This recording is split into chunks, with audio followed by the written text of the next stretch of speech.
Tulsa Cable Sports continues its high school football coverage from Skelly Stadium as the Owasso Rams meet the Tulsa Rogers Ropers. It's the 50th anniversary for Will Rogers High School. Good evening, I'm Don King along with Channel 8 sportscaster Jack Buns. Two teams, Jack, that have not done too well this season, but nevertheless should be a good ball game. Yeah, it should be a real good ball game. Both teams match up very well, and both teams have very talented players. I think they're just not 22 guys on both teams that are necessarily as good as some of the opponents they've played, but they have got good teams. For Owasso, who else is there?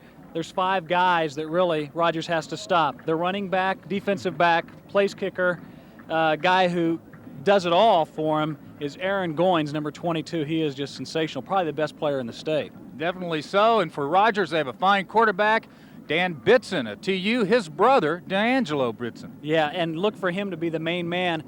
Talking to him, kind of found out the game plan beforehand. They're going to try to probably pass short to set up the long passes. Also, you know, that's pretty much what they do the best. The little screen passes, dink passes, and use their talented running backs to try to pick up some yards. J.B. Haney had a chance to visit with both coaches, and let's go to J.B. Haney for those interviews. Thanks, Don. Visiting with Robert Newton, the head football coach of the Owasso Rams, prior to tonight's game between the Rams and the Rogers Ropers. And Robert, going into tonight's contest, the Rams are 2-7. But yet over the season, you've played much better football than that, as indicated last week when you took Washington to the wire, and finally they won 17-10. Well, we've been in a lot of ball games, and we just seem to lose them in the second half. We've got a pretty good football team, and the passing attack of other teams this year has really gave us a lot of problems, and that's more or less what's done us in. Looking at the Owasso Rams this year, though, you have one of the premier players in the state, Aaron Goins. If there was a blue chipper, he is a blue chipper in Oklahoma this year. Well, I think so. I'm high on Aaron, and he's done a super job for us. You know, he does everything for us: kickoffs, extra points, returns, punts, and then plays good defense, and he runs pretty well too. You know, I think most people, when you talk about a blue chipper like Aaron Goins, I think they would like to know from a coach's standpoint, where do you think he might go? Is he really seriously considering? I hear Notre Dame, I hear Stanford, I hear all these different schools. Where do you think he might end up? Well, right now he's looking pretty heavy at OSU and Stanford and maybe 1 or 2 other schools on the West Coast. But I think when it gets right down to it, I think it'll have something to do with who's got the best baseball team and who's got the best football team and how close it is to home. You know, it's interesting when you look at the statistics of Aaron Goins this year with the Ram team. He scored about 95% of the points that you put on the board. That's right. We try to get the ball to him as much as we can because he's a big playmaker, and we've been lucky. He's made some big runs for us and kept us in some ball games. But like I say, he can't do it all, and we've got another running back, Ryan Stovall, who does a good job when he gets to carry the ball. Robert, the best of luck tonight against the Rogers Ropers. This is the 10th ball game, and then you get ready for next year. Well, we know we're going to have our hands full. Thank you, JV. Robert Newton, the head football coach of the Owasso Rams, our guest here prior to the game between the Owasso Rams and the Rogers Ropers. Let's go back now to the booth and join Don King and Jack Buns. Thank you, JV. And as both teams get ready to come onto the turf here at Skelly Stadium, the Rogers Ropers have won their last 2 ball games, Jack, and are playing very well. They're playing awfully good football at this point. Like we said, look for them to really come out with a versatile attack and see if they can get something going offensively. And again, they're going to have to stop Aaron Goins, Mr. Do-It-All for the Owasso Rams. The Rams are trying to snap a 4-game losing streak and are 2-7 on the season. J.B. Haney as the other coach standing by, so let's go down to J.B. with the interview. Thanks, Don. Dan Crookham, the head football coach of the Rogers Ropers, our guest here prior to kickoff. And Dan, last week a great win for the Ropers, 6-0 over Sapulpa in overtime, and more importantly, an opportunity for the Ropers to finish 500 with a win tonight over Owasso. Yes, JV, it was a real exciting game. Both teams played great defense. It took overtime victory. We threw a pass the first play of overtime into the corner of the end zone and won it. And tonight, as you say, we got a chance to be 500, which for Rogers, that's a big step forward. That's what I was going to say. It's been a long time since the Ropers were 500. I know last year I think you went about 3 ball games. You've got the program going. Is it advancing the way you want it? It's advancing. It'll be the first time since 1974 that a Rogers team has been 500. It's a slow thing getting it turned around, but we're heading in the right direction. And, of course, you've had a lot of activities this week at Rogers High School, the 50th anniversary of the school, and I know you've had some activities going for the alums as far as athletics is concerned. Yes, we have. In fact, Saturday afternoon we have an alumni game that features 2 alumni teams, the 1950s, 60s, and 70s against the 80 grads. and that'll be at LaFortune Stadium. Do you have a real strong crew of orthopedists standing by to take care of those old alums? Well, I heard that some of the alums are just going to come to the game in an ambulance and bring a couple of wheelchairs. Well, Dan, very best of luck tonight against the Owasso Rams, and congratulations on bringing the Roper program along. Thanks a lot, JV. Dan Crookham, our guest here prior to kickoff between the Rogers Ropers and the Owasso Rams. Let's go back now to Don King and Jack Buns. Here come the visiting Owasso Rams onto the field at Skelly Stadium. A nice crowd on hand. People from Owasso making the trip into Tulsa. And it's the 50th homecoming for Will Rogers High School. And this 1988 high school game of the week is brought to you by Mazzios, by Citgo Petroleum, by Facet Enterprises, by Eastern Oklahoma Orthopedic Center, and by the Williams Companies. And we'll have the opening kickoff from Skelly Stadium between the Rams of Owasso High School and Will Rogers High School as the high school game of the week continues on Tulsa Cable Sports. Jeff Dudley, senior, there you see him, 82, asking the crowd to get with it. And we are about to just do that, get with it from Skelly Stadium. The Rams of Owasso and the Ropers of Will Rogers. This closes out our regular season coverage of high school football on Tulsa Cable Sports. And when this one is completed, we will have seen every team in the Tulsa area. Aaron Goins, number 22, we've talked about him enough. Your chance to see him. Not on the kickoff, however, taken at the 30 on a short kick to the 40 and out of bounds at the 45-yard line. For Owasso, that's Shane Eicher. E-I-C-H-E-R, and Owasso starts out in good shape, first down at the 45. You know, most of the time it's a great idea to kick the ball away from Aaron Goins, but in that situation you give them, you know, they pick it up at the 30 and run out to the 46-yard line. I'd rather kick it to Goins and see if he can at least run it that far. You know he's going to touch it most of the rest of the time anyway. Really. Mark Patterson, number 12, the quarterback. Fullback Brian Stovall, 33. Goins, 22, the running back. He's explosive, to say the least. Hemmed in here and still fights forward for a couple to the 48-yard line. And a lot of blue shirts for Will Rogers on the stop, including number 21, Mike Ballard, a senior. Aaron's so talented. He's got great speed, excellent strength, but it's surprising how well he can make somebody miss him.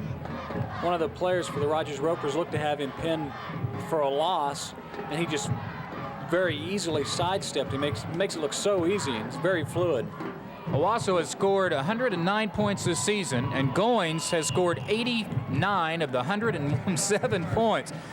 As you say, he scores touchdowns, he returns kicks, he punts, he kicks off, he returns anything that's thrown back in the secondary for him to intercept. He's quite an athlete, plays basketball and baseball as well, and you saw the lineman jump off sides for Owasso, and there's a look at a future Owasso player. Penalty moves it back into Rogers territory at the at the 43-yard line. It'll be second down and 12. And up the gut goes the fullback, Brian Stovall, 33. Not much there. They're going to be out to the 45. It'll now be 3rd and 11. And watch for Aaron Goins probably on a pass out of the backfield. Something they like to do quite a bit, and if he gets out on the open field, awfully tough to bring down. A look at the Rogers cheerleaders. The 50th year that Will Rogers High School has been in existence. And it's not located too far from here at Skelly Stadium, just a few blocks away. Mark Patterson rolls out, wants to throw, and throws deep. Has a man there. Short. Is it long enough? No, it's incomplete. Intended for 27 there. Eric Griswold falls incomplete, and it'll be 4th down. It looked like Mike Ballard, number 21, had a perfect shot for an interception. Probably should have come up with it, but he kind of misjudged it a little bit as it came down out of the atmosphere and wasn't able to come down with it. Nonetheless, it'll be 4th and 11, and Aaron Goins will stay in the game and will do the punting. Goins is averaging close to 45 yards a punt. Back to receive the punt, number 15, Mayur Yero, Y-E-R-O, Mayur Rero, and he's dangerous. There's the line drive kick. Yero takes it at the 20. Look out. 35, Goins is 40, going to have to stop him. 50. Goins has got to beat off 3 people to stop him. They won't do it. Yero with an 80-yard punt return for a touchdown.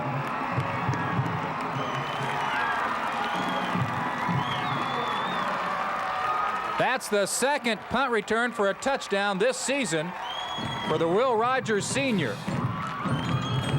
He had a 68-yard punt return earlier in the season against Tulsa Hale. And the Ropers, just like that, are on the board. Yeah, about a 35-yard punt by Aaron Goins, but it didn't get great height on it. And his team wasn't quite down there. Also, excellent blocking by Rogers for the first 10 yards to get him to the outside. And then after that, it was all the guy who scored, going 80 yards for the touchdown. And very quickly, Rogers got exactly what they needed. Jeff Dudley with the left foot kicks the extra point, and with 9:50 to go in the first period, the Rogers Ropers on the board, and we'll be back with a kickoff in a moment. So Jeff Dudley will kick off. He's a starting wide receiver as well as a kicker, and an 80-yard punt return for 6 points by Mahir, M-A-H-I-R, Yero, Y-E-R-O. So help me on that one tonight, Jack. Yero the hero. You notice I called him the man who ran it back. I didn't want to touch it the first time. There's the squib kick again. Oh, they pitch back, and he falls down at the 28-yard line. Not sure if that was Goins or not. Yes, it was. Aaron has been banged up with a shoulder separation earlier in the year and is troubled with tendonitis in one of his knees, but talking to the coaches before the game, this is his last game in a Ram uniform. He even played as a freshman, so he is excited and ready to break loose tonight, he says. That's what makes it so tough. Since he does it all, it's very hard for him to stay away from injuries. If you carry the ball all the time and you're out on the field for every single play, you're going to get very much banged up. Mark Patterson, the quarterback, 0 for 1 through the year. Give to the fullback, I believe, Brian Stovall, and he crosses up to the 32-yard line for a pickup of 4. Nope, I beg your pardon. That was Aaron Goins, and on the stop, 57 for Tulsa Rogers. So Goins now 2 carries, and on that play he got 5, so 2 carries for 7 yards on the night. And then he did not quite pick up 5. I beg your pardon. At the 32, he picked up 4. So it's 2nd and 6. And Patterson on the option pitches. Play by the quarterback. Great block. First down across the 40 to about the 43-yard line. And 44 there for Tulsa Rogers, Mike Wooford. He's a two-way starter. Makes the stop, and Goins got a great block from his fullback on the outside. Yeah, big pickup of 12 on the play from the 32 out to the 44, pick up the first down, and excellent play by the quarterback, waiting to the last minute. Perfect pitch, too, at a guy he wasn't looking at. Goins is explosive, and we'll get to that point after this play. Look how strong he is there. 5 guys. Across the 50 to the Rogers 47-yard line. And close to another first down as he picks up 9 yards. And now 4 carries, 28 yards on the night. Aaron Goins, we mentioned his running ability. He has field goals this year. He has kicked 4 field goals. 2 of them past 40 yards.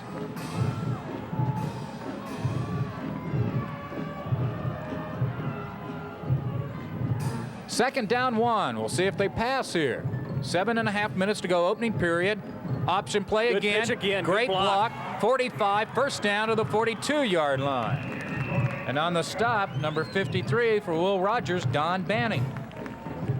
They're really moving the ball effectively. Owasso on the ground. They've got 34 yards on the ground now on 6 carries, and the option working very well. The quarterback setting it up extremely nicely, and Goins doing the rest. We'll talk a little bit more about this as the game goes along, but an awful lot of major colleges are after Aaron Goins. When we just say Notre Dame, USC, Stanford, OU, OSU, that's a few.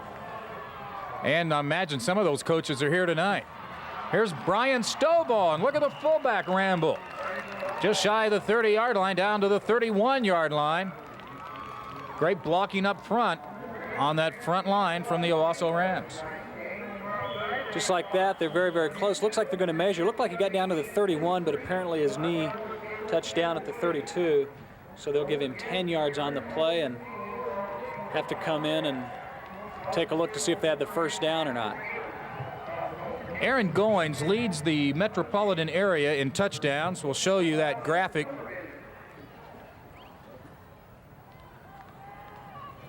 "11 touchdowns, and he has 7 of those, Jack, in which he has scored on a long run of 30 yards or more.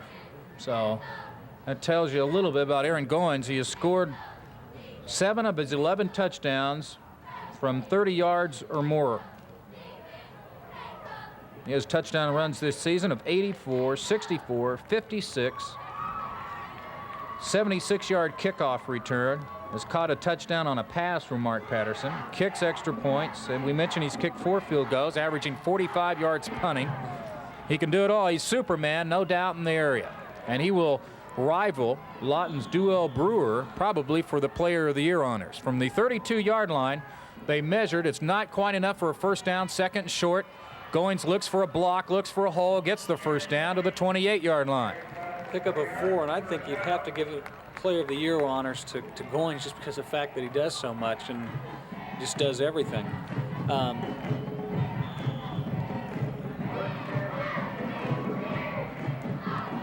6 carries, 38 yards for Goins, and the Rams, 6.5 minutes to go, opening period, driving and trying to tie the game up. Rogers has yet to run a play from scrimmage offensively, but yet they lead 7-0 on an 80-yard punt return by Mahir Yiro.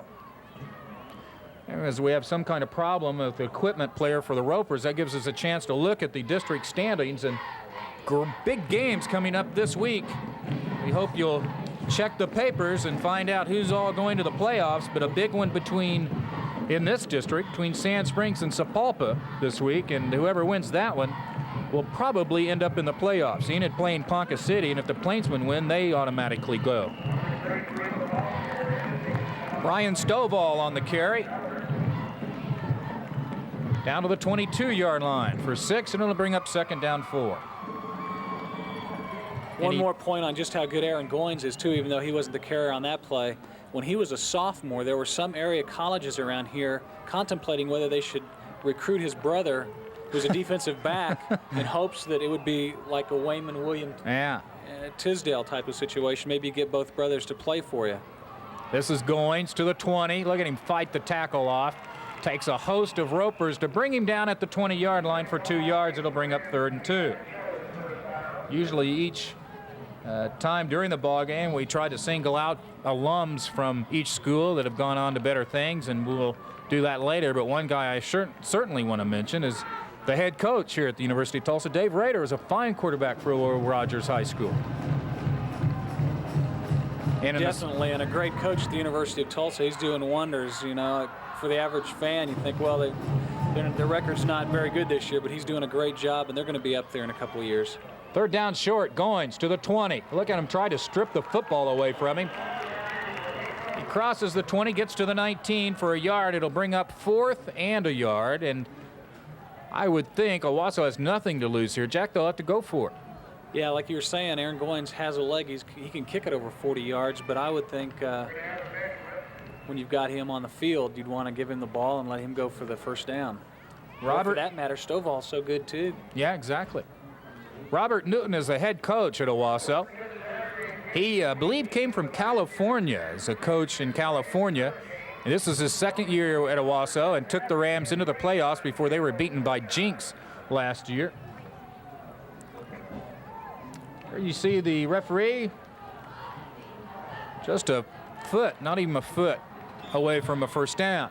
With 4:54 to go, opening period, and again the Rams have had the ball the entire first period, except the punt by Aaron Goins that went 35 yards, and Yiro returned it 80 yards for a touchdown. We have a timeout, and we'll be back to see what the Rams do on 4th and a foot as the high school game of the week continues from Skelly Stadium.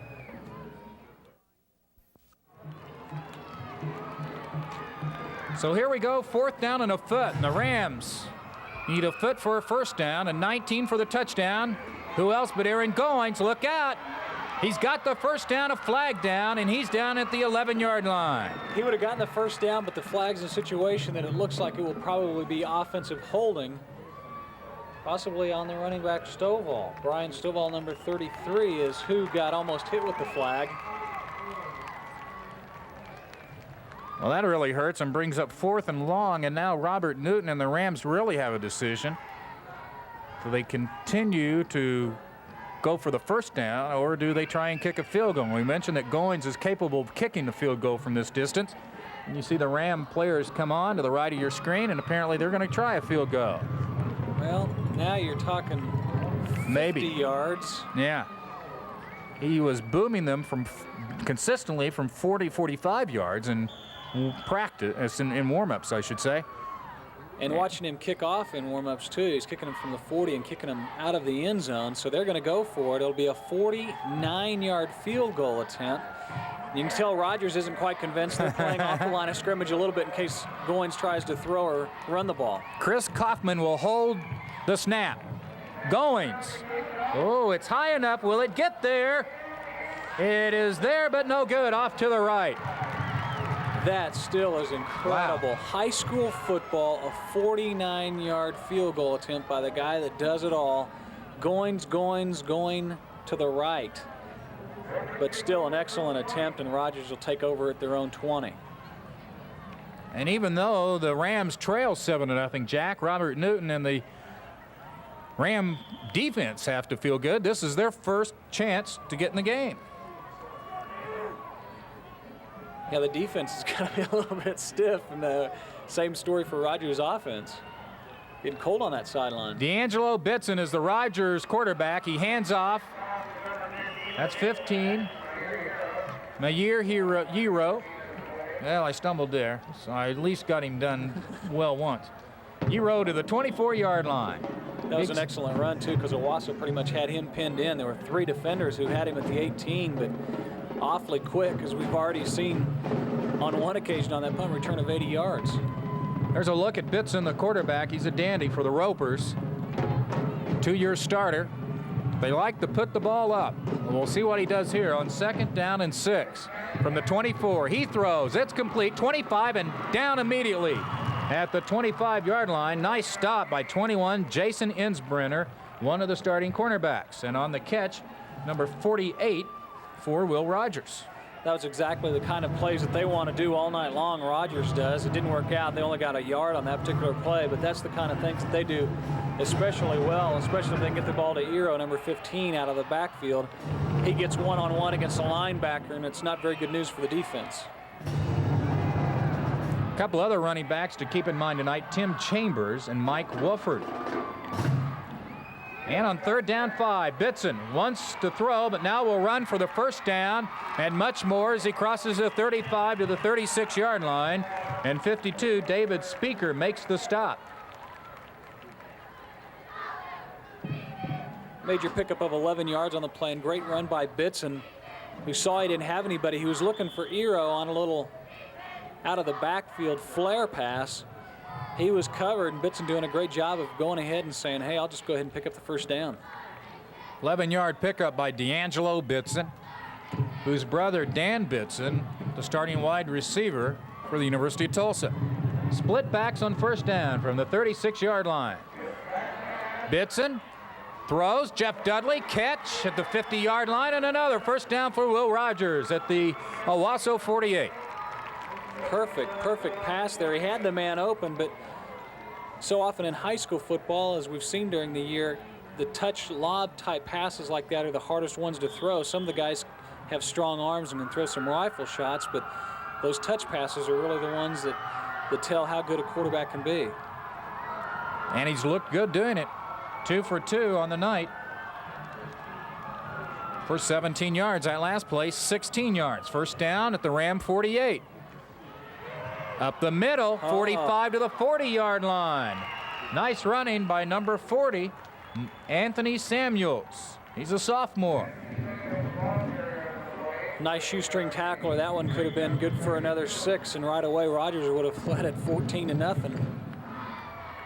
8-yard pickup, and the Ropers have a 2nd down 2 from the Owasso 40 with 1:40 to go. First period. We have an official timeout as Samuels has to put his shoe back on. That gives us a chance to look at the Class 5A rankings and see those Washington Hornets again, Jack, ranked #1 in 5A. Yeah, and they got a real scare from Owasso just a week ago.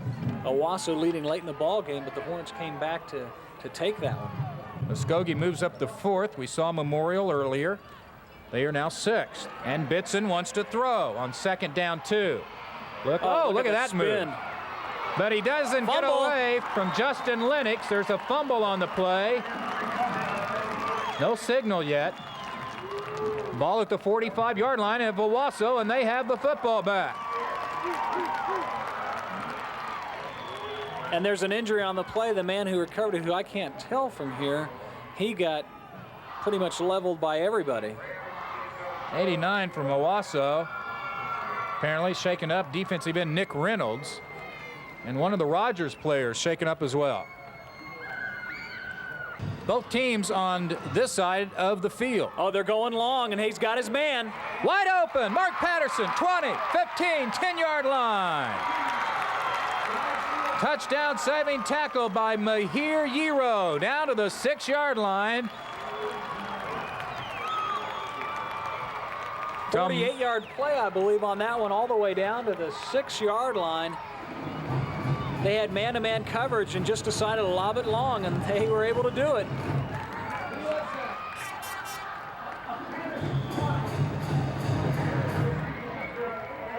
Not sure if it was Goins that threw the pass or Casey Rice. I believe it was Rice, who's now in at quarterback for Owasso. It is number 11, Casey Rice, who's the backup quarterback. 1st down and goal.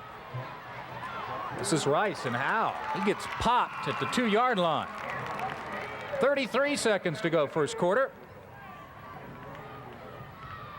You can tell it's taken some guys a long time to get up. This is a very, very physical ball game, even though it's just wrapping up the first quarter.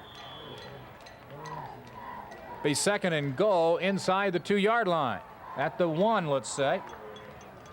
After a pickup of 5 for the quarterback, Casey Rice, number 11. 48-yard pass play as the Rams in business. Brian Stovall, touchdown, Owasso.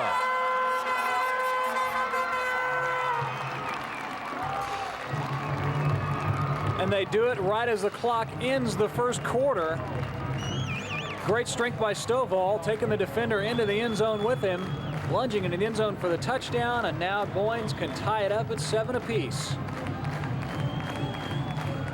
So after recovering the fumble, they marched 54 yards in 3 plays, and 48 of the 53 yards was the pass from Casey Rice to starting quarterback Mark Patterson. Here's Aaron Goins for the extra point to tie it up, and it is good. So the 2nd touchdown of the year for the fullback Brian Stovall has tied the game as the first quarter comes to a close. We'll be back with the kickoff to start the 2nd period from Skelly Stadium when the high school game of the week continues on Tulsa Cable Sports. There's the boot from Aaron Goins. Look at that kick into the end zone and beyond. And so the Ropers will start at the 20-yard line. You know, Aaron, talking to a couple of the coaches before the game, has not worked really that much on his kicking, and yet he booted that one into the end zone. Shows what an athlete he is. It must be nice to be on the Owasso kicking team, because in high school you kick the ball in the end zone, the play's automatically dead, and the way he kicks it, I'd be surprised if they run very many back on Owasso at all.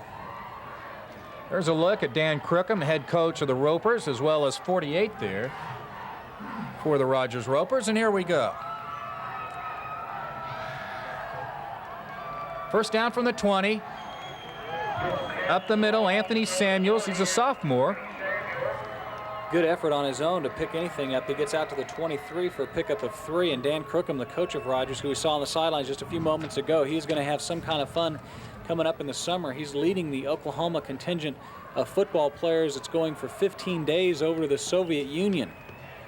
number of players. I'm not sure exactly who all is on the team or if that has been necessarily decided. I know four players come from Sand Springs, a couple from Sapulpa, and just loads of them from the Tulsa Public Schools. There's a pass overthrown for, I believe it was Dudley, yes, 82, the wide receiver by Bitson. So that'll make it 3rd down and 7. In the first quarter, Owasso had the ball 16 plays and Rogers just 6.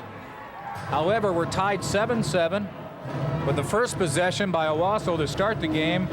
Stalled at their own 45. Meir Giro returned the punt 80 yards for a touchdown for Rogers with 9:38 to go first period. That made the score 7-0. And then the Rams drove down from their 28 to the Rogers 29 for a 46-yard field goal that was off to the right by Goins. Rogers got the ball back, fumbled 6 plays later, and then Owasso drove 54 yards in 3 plays to end the first period, tied 7-7. We're a minute into the second period, and a 3rd down play coming up. The officials looking at their watches, I assume they're trying to figure out how much time there is to go in the first quarter. Now they're coming over here to tell us, I imagine, exactly how much time is to go in the first quarter. They're also talking to Dan Crookham on the sideline. Probably might be telling him they're keeping track of the time on the sideline now. I'm not sure exactly what's going on, although all the officials are looking up at the clock. At halftime, J.B. Haney will rejoin us and have an interview with Richard Cox, the principal at Will Rogers High School. Again, they're celebrating their 50th anniversary this year, and 50 years ago, students used to go to Will Rogers High School, Jack, and used to have to shoo the cattle away to get to the front door. That's how far out Will Rogers High School was in the country. Just a couple of miles here from the University of Tulsa. It is hard to believe how much the city has changed, even in the last decade. Yeah. It really is. Bitson, the quarterback for Rogers, has thrown 3 touchdowns in his last 4 games, and they like to throw the ball. Rogers have won their last 2 games, defeating Ponca City in a come-from-behind win for them. After trailing 14-0, they won that one 15-14 late in the game, and then won last week in overtime over Sapulpa 6-0. And as we mentioned earlier, looking at the district standings, the Chieftains playing Sand Springs this week for a probable spot into the playoffs, and if Sapulpa fails to get into the playoffs, it will be last week's loss, I would think, to Rogers that eliminated them. Yeah. 3rd down 7 from the 23. Back to action. Bitson, play action pass, wants to throw. Open, perfect pass. Throws complete and a 1st down at the 35-yard line. On the catch, looks like 88 there, Steve Jennings. He took a hit, but nevertheless held on for a 1st down. Big pickup of 12 yards on the play out to the 35, and that's exactly what Bitson does so well, is those touch passes. He had the man open, but he had to lay it over one defender and get it in front of the other. Did so just in time before his receiver got popped, but they pick up the 1st down and 12 yards. So you can see why Bitson is so dangerous. One of the top quarterbacks in the city. Pitch to Samuels. Fake on the end around and drop for no gain, maybe a loss of a yard, and a lot of white shirts over there, including number 12, Mark Patterson.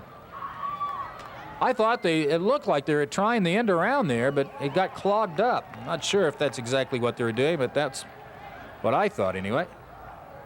It'll be 2nd down and 11 here with 10.5 minutes to go before halftime.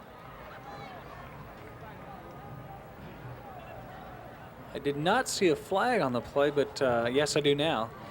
Owasso's Aaron Goins being talked to by the official to decide if they want to take a penalty here, and they will. Ooh, and it's a big one. Inside the 20 to the 19-yard line. It's a 15-yard penalty. Clipping call against Rogers.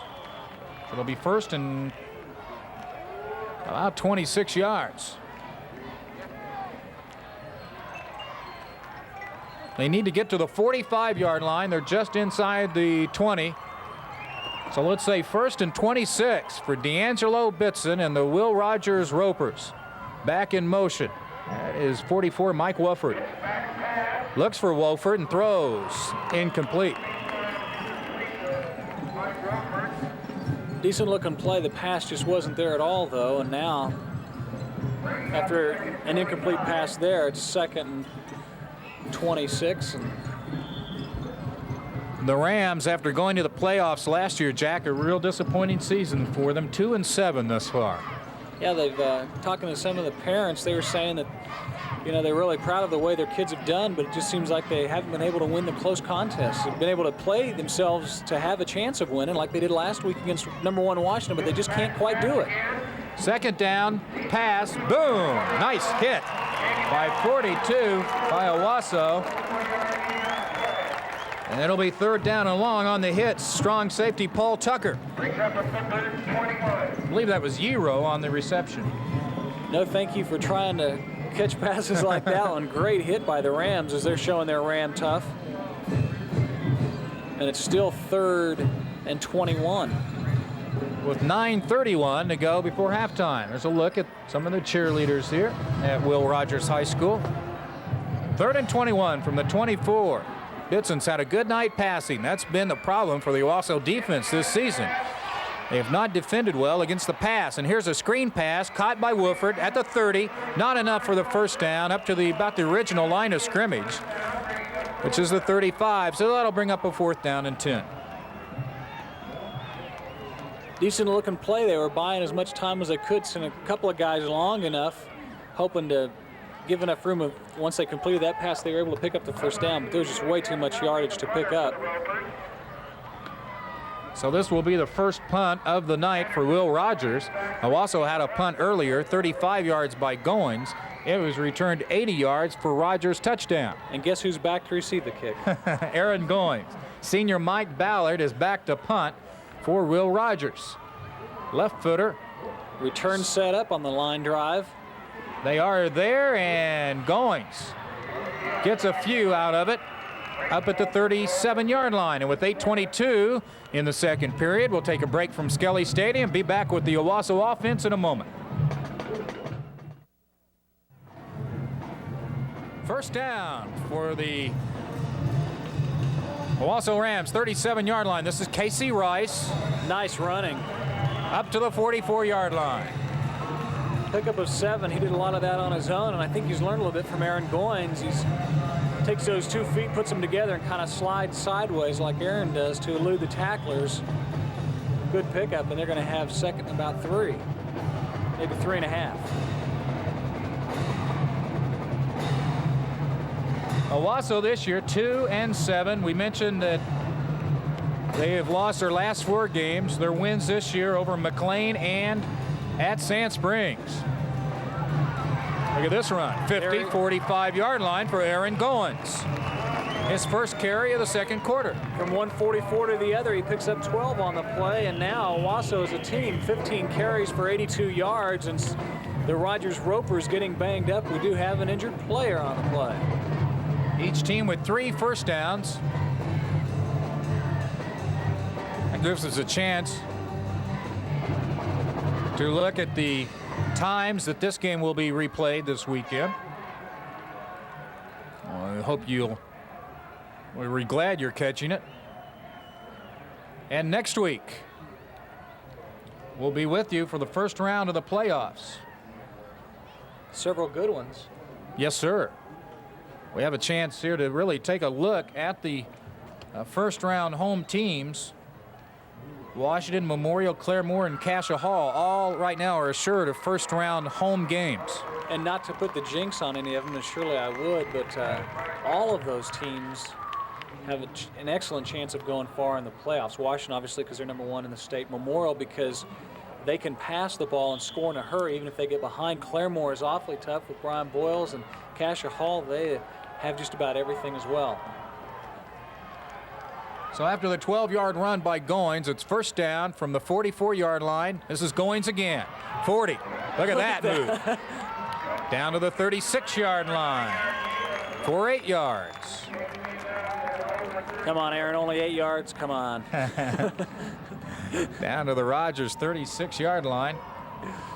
We'll see what he's got on the night. At the end of the first period, he had 8 carries, 41 yards. 59 yards. He has been held under 100 yards rushing only twice this season. Once was due to an injury in which he played very little on offense, and so really the only time this year that he's legitimately been held under 100 yards rushing was against Stillwater when he had 52 yards rushing. I beg your pardon. He's been held under the 100-yard mark twice this season, legitimately. 92 yards against Enid, and 2 weeks ago, 78 yards against Sapulpa. And we mentioned that should Sapulpa lose to Sand Springs this week and not go to the playoffs, their loss to Rogers last week would be the reason why. And should Sand Springs lose and not get into the playoffs, their loss to Owasso earlier in the year will be the reason why. Here's 2nd and 2 from the Roper 36. Great Goins runs away from him to the 30, to the 25. Loose ball, but they'll say he was down at the 25-yard line. 11 yards for Goins and another first down. Looking at it, I think it turns out it was Stovall who took the carry that time, and he looked awfully strong. The fullback doing a great job picking up 11. He's starting to look a lot like Goins, though, because you play with the guy long enough, and already Owasso is a team too. They are now over 100 yards, 17 carries for 101 yards of rushing with 6 minutes still to go in the first half. You know, you look at Goins, and we've seen some fine offense from Owasso here in the first half. Goins to the 20, gets a block to the 15, down close to the 10-yard line, ball on the ground. 11 picks it up for Rogers, Bryant Fisher, but they say he was down at the 11, and Goins is slow in getting up and apparently is shaken up. Looks like he hurt one of his hands. Hey, when you carry for as many yards as that guy does, and as many players are keen on him, the Enid team wore 22 on their helmets when he played them a few weeks ago. Boy, you get banged up. It's just incredible the pain threshold that a young man like that has. It seems like he gets stronger, too, as the game goes on, even though everybody is keying on him, and I guess that is what makes him such a great player. First down from the 11, Casey Rice to the 6-yard line. Rice for about 5. Interesting play by Goins on that particular play. He was very happy that the quarterback cut it up inside. I think he was ready not to have the ball on one play. He's close to 80 yards rushing on the night. And Casey Rice has had a good game for the Owasso Rams.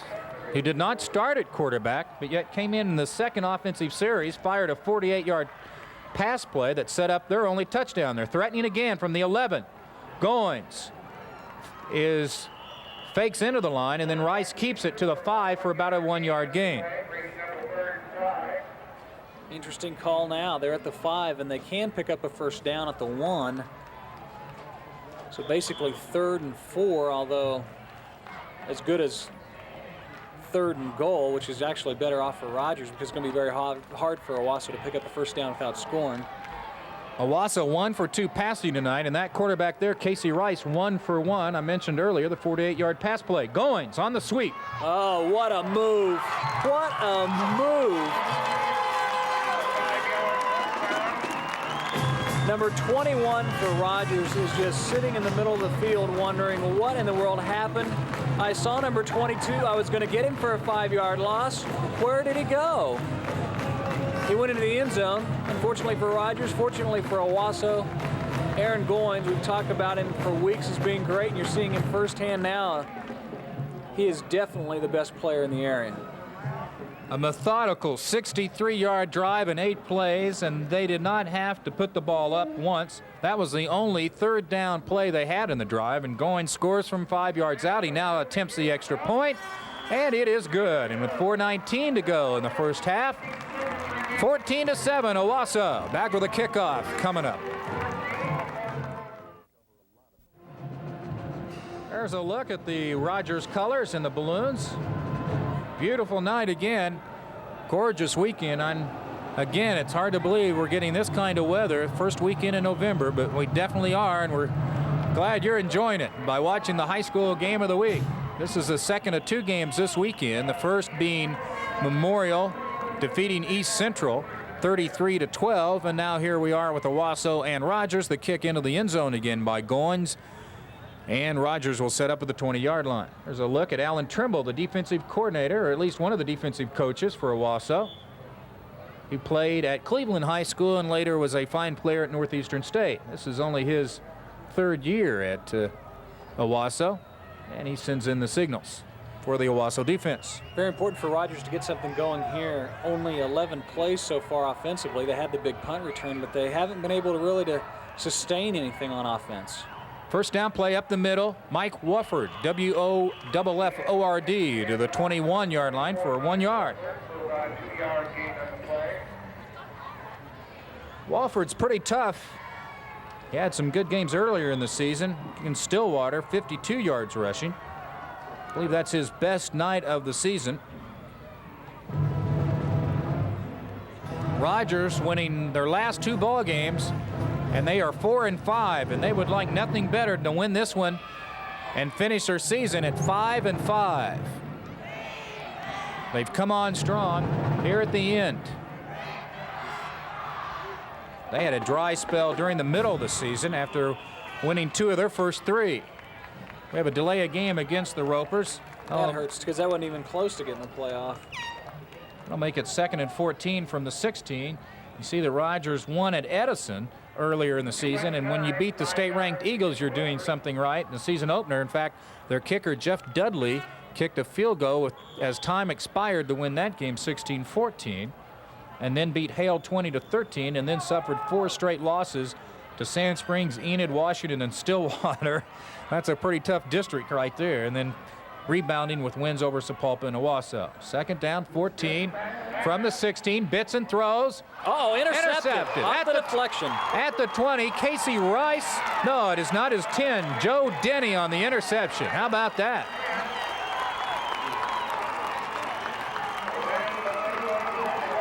Looked like Bitson had completed his pass, hit his man just slightly behind him, though, and that's where the defender was. So after it hit off the receiver's hands, the big interception for the Rams, and they're knocking on the door. And with 3:25 left in the half, Rogers has to be awfully careful at this point. If Goins marches into the end zone one more time, it's going to be tough to come back in the second half.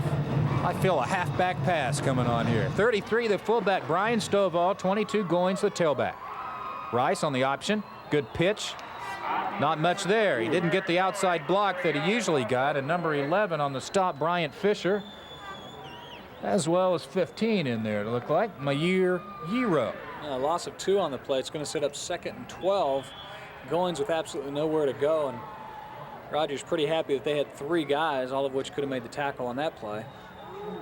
78 yards rushing. We haven't officially for Aaron Goins. And if you want the official numbers, just check the story in the Saturday Tulsa Morning World with John Ferguson. Still wouldn't be a bad play for the halfback pass here. 2nd and 12. They do pass. Wide open. Mark Patterson can't get there. Oh, my. Somebody fell asleep in the secondary for Rogers, and the pass was there and just led him a step too far.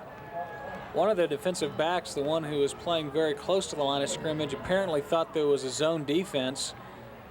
The man behind him, the safety, thought there was man-to-man coverage, and he was coming in for support, and therefore nobody was covering the wide receiver, and that's tough for Owasso not to score on that play. There's a relieved Dan Crookham you saw on the sidelines. They just escaped 6 more points. They were already 12 by 7. Blitz is on. They've got Rice back at the 38-yard line. On the stop, Billy Alverson, a senior. A big defensive play there. A loss of 18 yards back to the 38-yard line brings up 4th down. And we'll see whether they punt or they go for it. They're going to go for a field goal. Goins is putting the tee down at the 45. This will be a 55-yarder. The wind is blowing a little bit from left to right as he's looking at it. It's not in his face, though. He is getting the wind. And against the wind, he kicked one 49. It had the distance, was just off to the side, and here he goes. He's kicking it. It's short, but was straight. Missed it by just a couple of yards. If they could have gotten him about a 53-yarder, that would have been good, but just barely short. He's kicking against a swirling wind. I think the wind a little bit to his back, so apparently that was one of the reasons to go for the 55-yard field goal, which falls a little short. That's ridiculous. I mean, it's ridiculous he came close to it. That is just amazing. When you think about a guy, like you were saying, the guy doesn't even practice kicking very much. To attempt a 55-yarder, the all-time NFL record is 63. For a high school guy to be kicking a 55-yard field goal in a game, I mean, it's one thing to say, well, yeah, in practice one time I kicked a 55-yarder. That's okay, but when you're talking about in a game situation, actually attempting that and coming very close to making it, that's just unbelievable. We have a timeout on the field as the Ropers have called their last timeout of the first half with 1:30 to go. So the Ropers defense holds on there with a big play, and we'll be back to see what their offense can do as the second quarter wraps up. First down from the 20-yard line. 1:30 to go. Bitson likes to scramble as he throws, but not that time. Down to the 10-yard line. We do have a flag on the play. I think it's going to be on the offense, and boy, Bitson wanted to go to his wide receiver on the near side. Could tell right away he was in trouble because there was double coverage on that wide receiver, and there's no place for Bitson to run at all. I believe on the sack, give credit to 89 Nick Reynolds. You see Mark Patterson, free safety and one of the co-captains tonight, decline the penalty.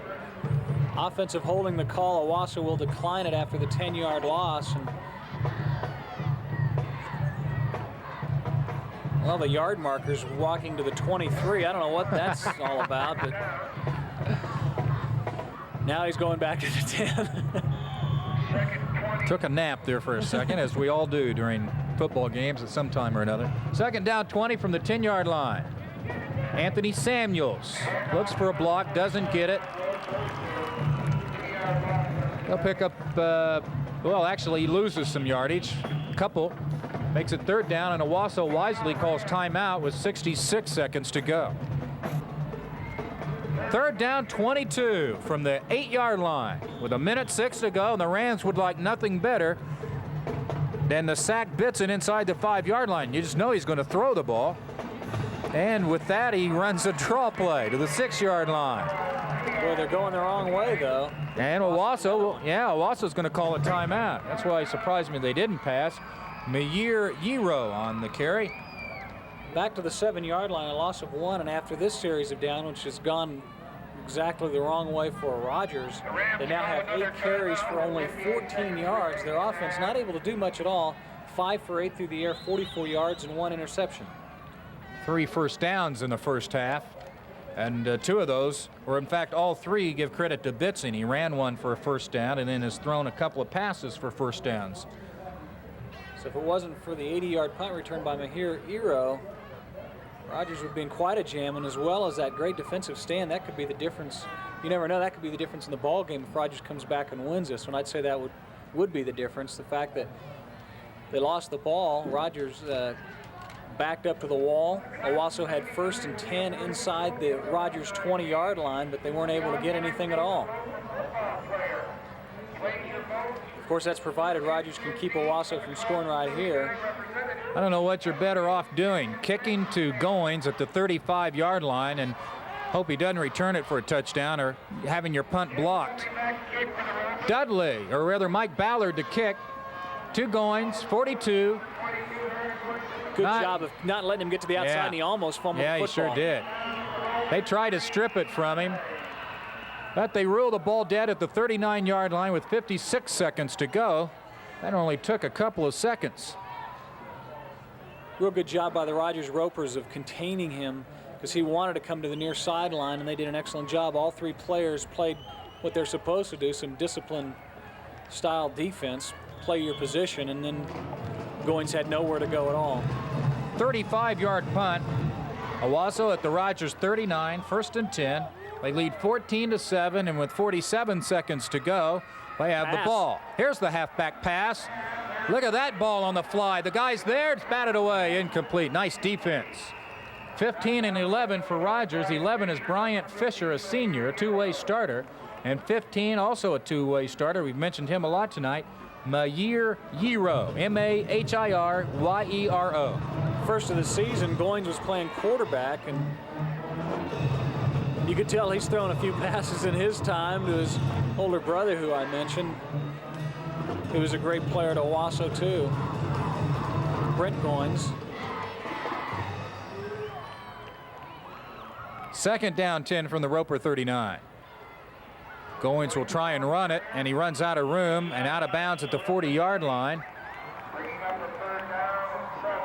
So a loss of a yard makes it 3rd down 11 with 33 seconds to go before halftime. J.B. Haney again at halftime. We'll talk with Richard Cox, the principal at Will Rogers High School. And in the third period, Jack and I will have a chance to talk with Officer Andrew Phillips of Project DARE. And the reason, of course, that the games are broadcast on Tulsa Cable, and we thank our sponsors for that, is to say nope to dope. That's our message for these high school games, and a chance for you to see each high school in the city of Tulsa participate in football. It's been fun. 3rd and 11. Go for it all. Overthrown, incomplete at the 15-yard line. Looking for number 12 there, Mark Patterson.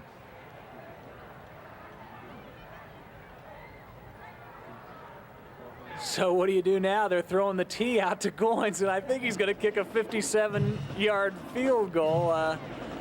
Why not? You know, if he gets a gust of a little bit of a breeze, maybe he can kick it that far. They're going to place it at the 47. Rogers, you still got to wonder if they're actually going to believe that he's going to kick it.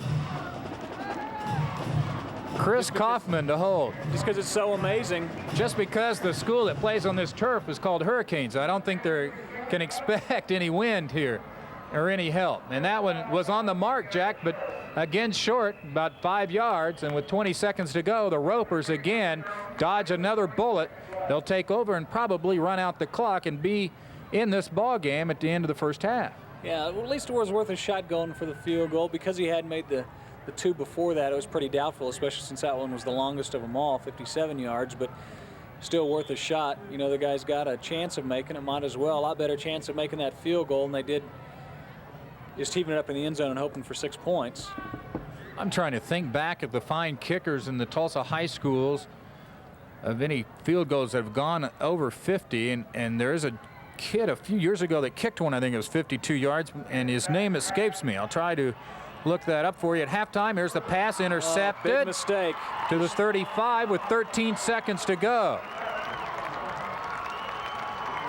That really hurts. 2 interceptions on the last 2 passes by Bitson.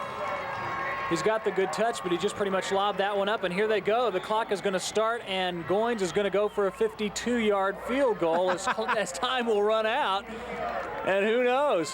5 seconds left on the clock. There's the boot. He got under this one and got a little more power. That's off to the left a little bit.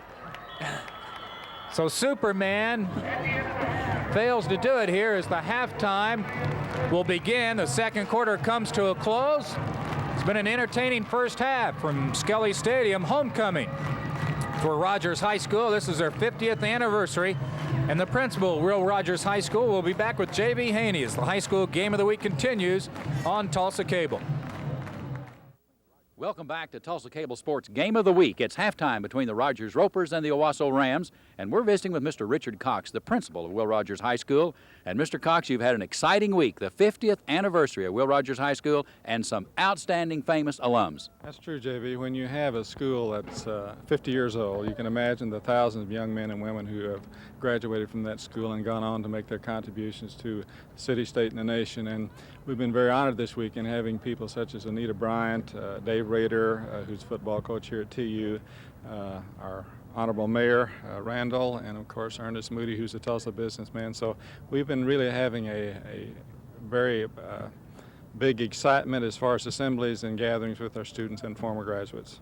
Mr. Cox, I don't think people maybe realize that Will Rogers High School now is the largest high school in the Tulsa Public Schools, and not only being the largest, but it's more or less a melting pot of the student body of Tulsa. That's true, JB. Because of demographics, we have been getting students from transfers and the way the population shifts goes, but we have been able to build a curriculum now to meet those needs. For instance, we have in our vocational program a complete printing shop, we have cosmetology and vocational electronics, as well as the sciences and math that's necessary to have a good curriculum for those college-bound students. When you take a look at a curriculum such as this, and with the large enrollment, do you have any problems in maintaining the number of students in the classes to continue this?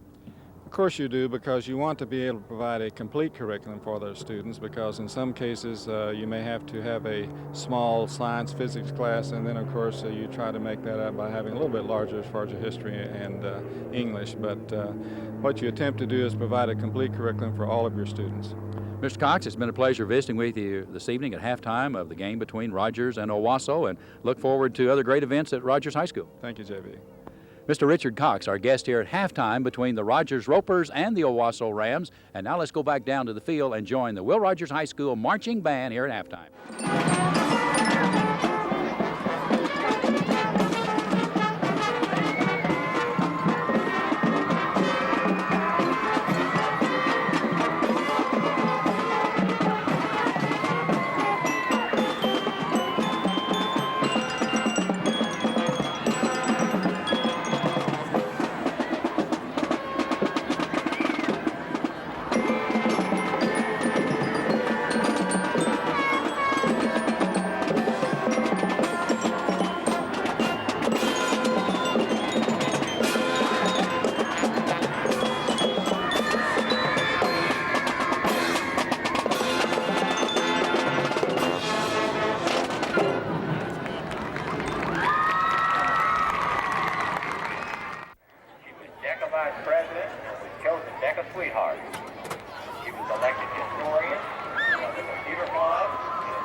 Welcome back to Skelly Stadium. Owasso will kick off. Jack Buns. Aaron Goins in the first half, 86 yards rushing. Not bad, huh? Not bad at all. And as a team, they had in the 120s for a while, ended up 24 carries for 105 yards as they lost a big sack at the end of the first half of about 16 yards. It kind of cost them a little bit on their stats. After completing the first pass they threw, they ended up 1 for 5, 48 yards. And for Rogers, 14 yards on the ground, 44 through the air, but they threw 2 interceptions, which could have cost them dearly. Their defense holding on late, though. Here's the kick, a short one. Look out, loose ball. Owasso comes up with it. 49 with the loose recovery, Stephen Orick, one of the starters on defense, and Owasso back in business at the 25-yard line. And that's the 4th turnover for the Ropers tonight. Looked like there was grease on the uniform there. He had the ball, and he was just right.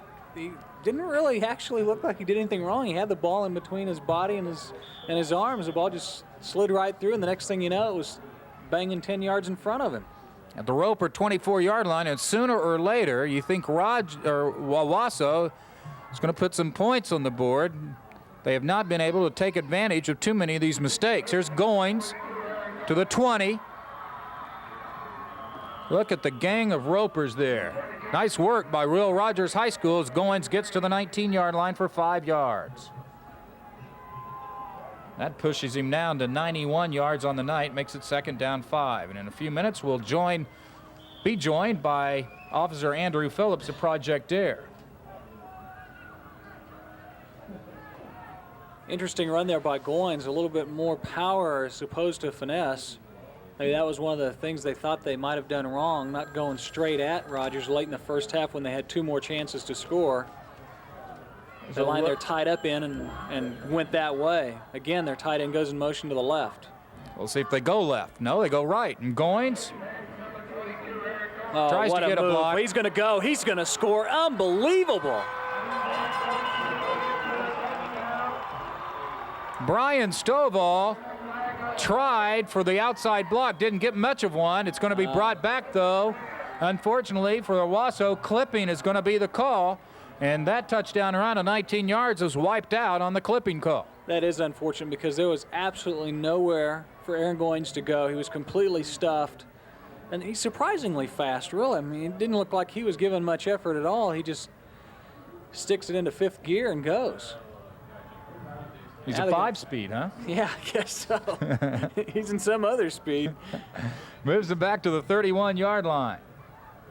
So for all effects, 12-yard penalty makes it 2nd down. They need to get to the 9-yard line, excuse me, to the 14-yard line for a 1st down. And they're at the 31-yard line. So 2nd and 17. Oh, Rice wants to pass, but nothing doing. He's going to be dropped. Oh, and a fumble. The ball, though, they will rule is down, so it'll be down at the 33 and a loss of 2. Rogers claiming they have the ball, but the referee says no, the ball was already on the ground. Billy Alverson, 81, is upset. He thought he got the ball. 55 in on the play. Ben Ussery, a junior, with the sack. Loss of a yard makes it 3rd down and 18. Huge call here. What do you do? Well, so long. I don't know if you try the halfback pass again with Goins or what, just to pull some people up, and he can throw just as well as anybody else on the split backs this time instead of the I formation. I'd run it up the middle so Goins could try another 50-yard field goal. Screen pass overthrown for Aaron, who had 2 blockers out in front of him. 76, that being Pat Baker, and I believe the other player was 53 for Owasso. They're getting the tee down. They're going to go for another 50-yard field goal. I believe that's 4 attempts now. Is that right? I think so. From the 50-yard range.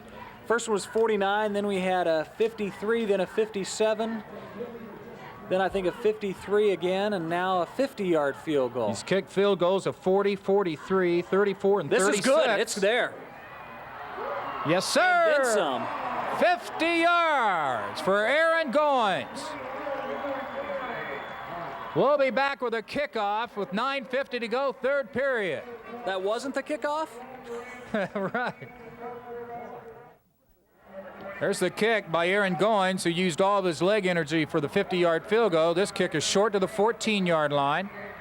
Up the middle, nice return by number 12 for Will Rogers.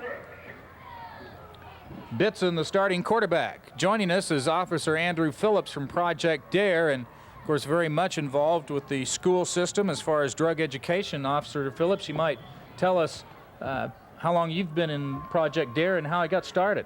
Thank you for having me, Don. Project DARE is a 8-year program, got started in Los Angeles. This is the 2nd year for Project DARE. We're currently in all the Tulsa area middle schools, teaching at the 6th and 8th grade levels. It's a positive-oriented program that deals with drug abuse. DARE stands for Drug Abuse Resistance Education, and we deal with the positive elements of drug peer pressure, giving kids resistant skills.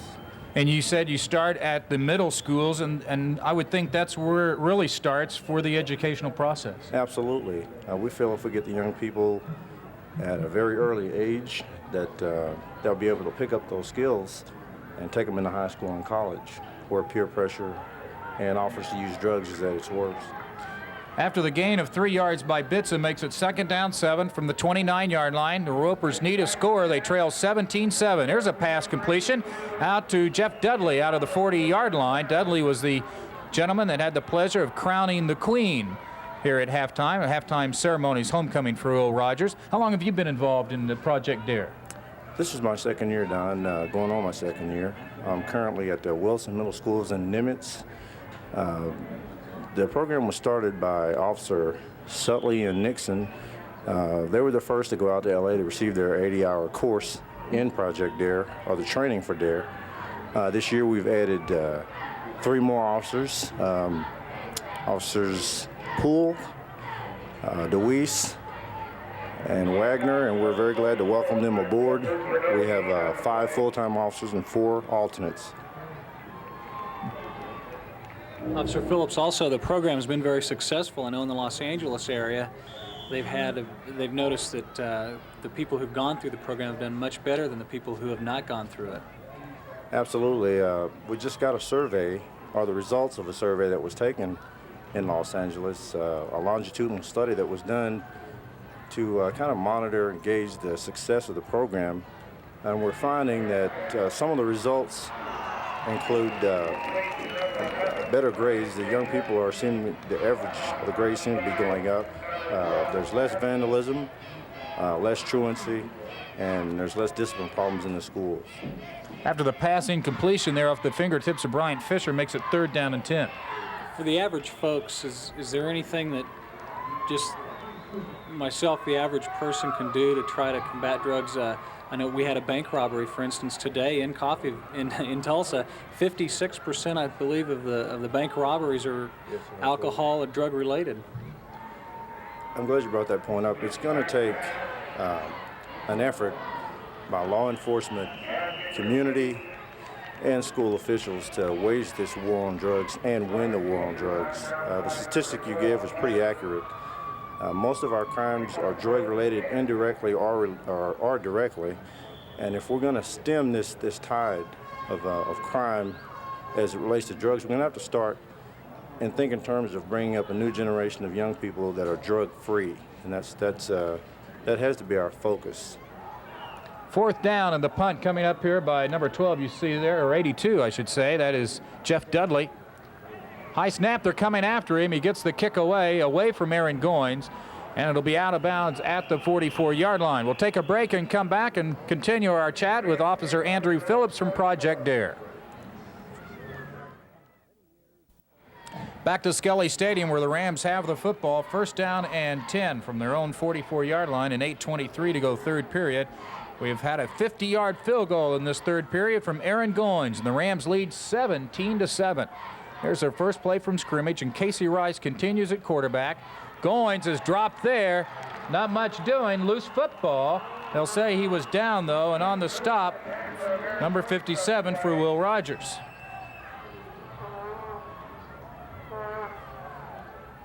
Officer Phillips, you play football by any chance? No, sir. I was never big enough to play football in high school, but I did run cross country. Bishop Kelly took state in 1974. I was pretty proud to be one of the first to run out there. At where, I'm sorry? Bishop Kelly. Bishop Kelly, right. Fine school with the father Lawrence Humphrey and the rest of the people at Bishop Kelly. Yes, sir, you bet. 2nd down, 18 after the 8-yard loss by Goins. He now has 83 yards rushing on the night. And up to the 42-yard line for Owasso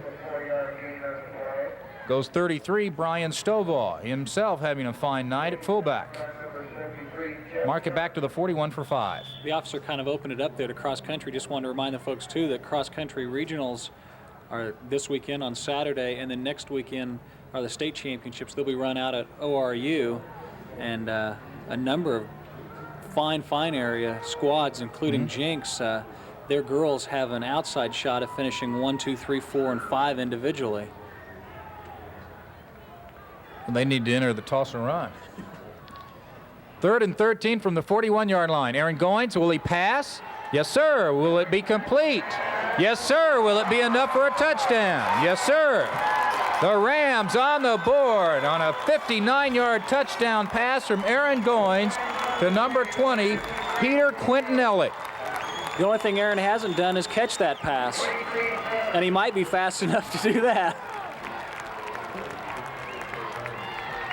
That puts the score up to 23-7. What about the high schools, Officer Phillips, as far as, I know you're much more familiar with the middle schools, but the high schools are really struggling with the drug and alcohol problem right now. Yes, as a matter of fact, let me give you a little background on the curriculum or the basis of the program. The core lessons involve, as I said before, stressing peer pressure, some of the other problems that young people run into, consequences. We have lessons on decision making and risk taking, and we don't currently have any classes or curriculum for high school, but as I said, we like to focus on the middle school years, like ages or grades 5th through 8th, And we feel like if we give the kids some skills to work with when they do get to high school and they run into those problems that we all know they will encounter, they will have the skills and the ability to resist and say no, as a matter of fact.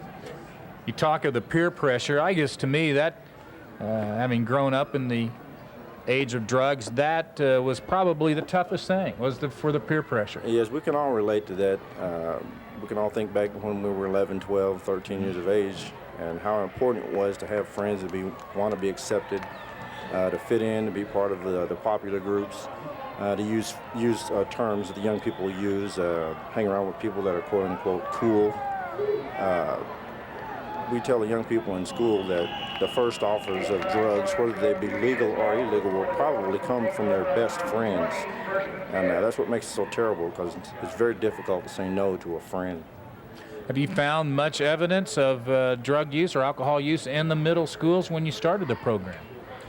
I've been out of the field for about 3 years. I can't really give you any information in reference to the arrests that would occur. What I've seen in the schools is more of an abuse problem by the parents of young people. They come to us quite frequently and want to know how they can resist pressures to use drugs when their parents may be using at home. Mm-hmm. Good point. I get that question quite frequently. And I should add that most of these drugs would include alcohol and cigarettes and things of that nature.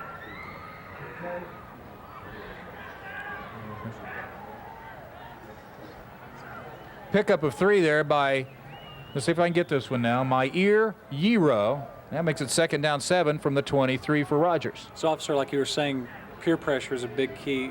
Does that seem to be the number one reason why young children would get involved in drugs, or is it low self-esteem, or what does it seem to be? That's an excellent point also. Both of those are probably right in the top 5. Low self-esteem is a primary reason why young people get involved in a lot of things they shouldn't get involved in. Drugs just happens to be one of them. We have a lesson on self-esteem. We're teaching young people that before they can resist pressures to use drugs and say no, they have to like themselves. And I know it sounds kind of corny, but that's something that is very basic to being able to compete in today's very competitive world. You have to really like yourself and be confident that you can accomplish what you want to accomplish without fitting into somebody else's expectations. 3rd down 2 coming up after D'Angelo Bitson, the Roper quarterback, scrambled for 5. 3rd and 2 from the 28.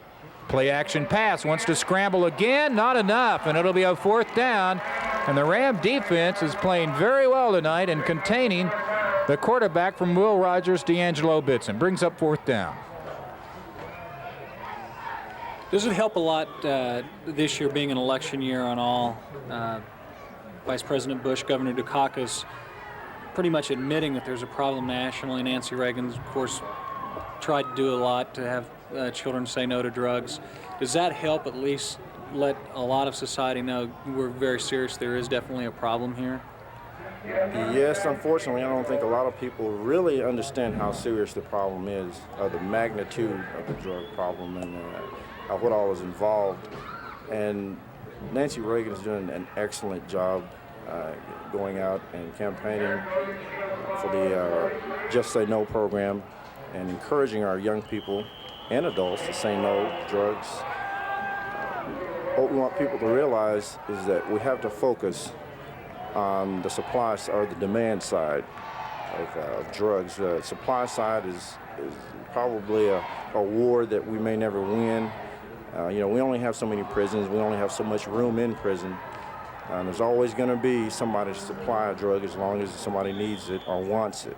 And if we can ever get to the point where we're saying we don't need it anymore, that's going to be when we really win this war, and we have some clean young people out there, a lot of clean young people. Rogers with the football on the fumbled punt returns. 1st down from the 48-yard line. They've got great field position here, but look out. Bitson in trouble. Gets away. Has a man way downfield. Still looking. Throws short.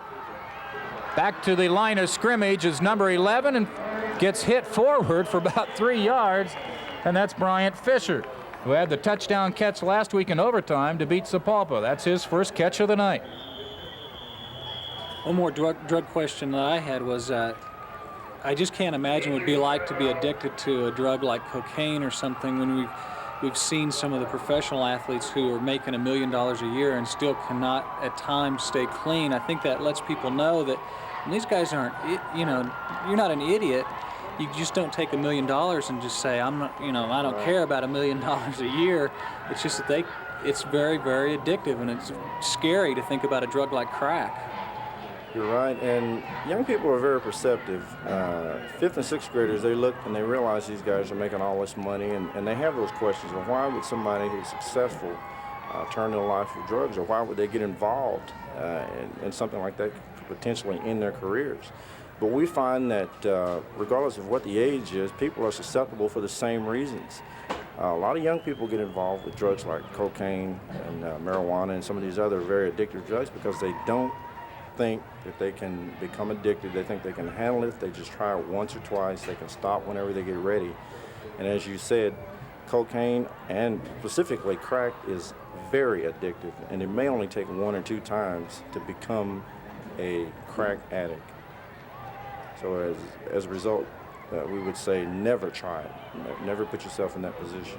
And the cost of the drugs for, especially some of the people that you hear, the more famous people you hear about, but the people on the street are doing, in order to have the drugs, you've got to go out and steal to get the money for the drugs because it's just too expensive for somebody to afford. And that gets back to the whole crime issue.